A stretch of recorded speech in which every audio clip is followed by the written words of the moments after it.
అతడు నా ఇల్లంతటిలో నమ్మకమైన వాడు. హల్లెలూయా హల్లెలూయా. ఇప్పుడు చెప్తున్నాడు, ఏమని చెప్తున్నాడు? వాళ్ళిద్దరికి నా ఇల్లంతటిలో ఈయన నమ్మకమైన వాడు. అంటే వీళ్ళిద్దరు నమ్మకస్తులు కాదు. ఎందుకంటే తిరుగుబాటు చేస్తున్నారు.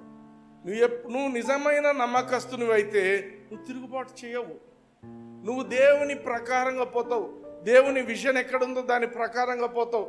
ఆ యొక్క దేవుడిచ్చిన దర్శనాన్ని ముందుకు తీసుకొని పోవడానికి నువ్వు సహాయపడతావు, కానీ నువ్వు దానికి వ్యతిరేకంగా ఉండవు. ఆమేన్. సో మనం ఇక్కడ గమనించాల్సిన విషయం ఏంటంటే వి షుడ్ నెవర్ ఫైట్. లాయల్టీలో you want fight your authorities.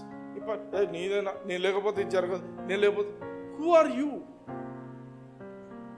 గమనించండి, ఇట్ ఈస్ గాడ్. గమనించండి, దేవుడు వింటున్నాడు. మనం ఏం మాట్లాడినా దేవుడు వింటుంటాడు. హల్లెలూయా. ఎవరు వినలేదే, దేవుడు వింటున్నాడు.